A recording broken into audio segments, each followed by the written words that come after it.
हर खबर पर होगी आपकी पकड़। डाउनलोड कीजिए एबीपी लाइव ऐप। मोदी के वीर ये मनोज सिन्हा चलाएंगे कश्मीर। जी हां, मनोज सिन्हा जम्मू कश्मीर के नए उपराज्यपाल बनकर आज शाम श्रीनगर पहुंच चुके हैं। एयरपोर्ट पर उनका स्वागत किया गया। झेलम वाली कश्मीर घाटी में विकास की गंगा बहाने के लिए क्या है मोदी का प्लान, देख लीजिए।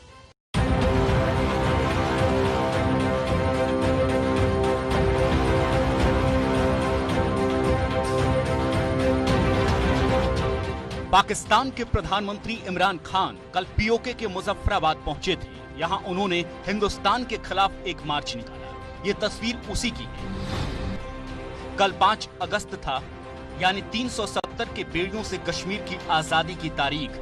कल की तारीख में ही पिछले साल आर्टिकल 370 जम्मू कश्मीर से हटाया गया था।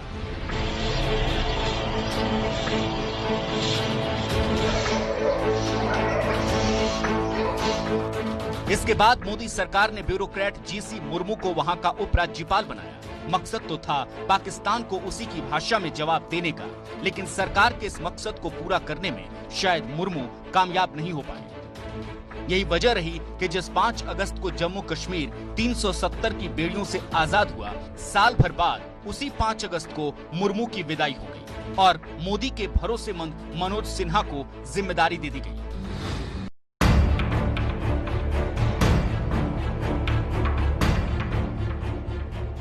मनोज सिन्हा शुद्ध रूप से राजनीतिक व्यक्ति हैं। ऐसे में सिन्हा को जम्मू कश्मीर जैसे संवेदनशील राज्य के प्रशासन की जिम्मेदारी देने का मतलब और मकसद क्या है, इसके बारे में बताएं।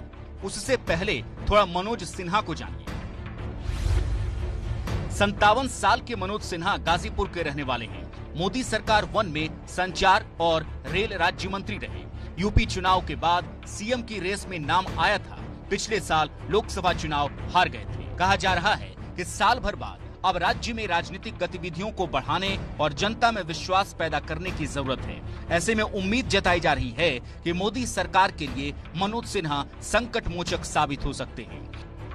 पाकिस्तानी प्रोपेगेंडा को राजनीतिक जवाब देने के लिए राजनीतिक व्यक्ति की जरूरत जताई जा रही थी। जनता में विश्वास बहाली के लिए मनोज सिन्हा जैसे साफ छवि के नेता की जरूरत थी। राज्य के अलग अलग समूहों से बातचीत के लिए मनोज सिन्हा का राजनीतिक अनुभव काम आ सकता है। मनोज सिन्हा संगठन के नेता रहे हैं।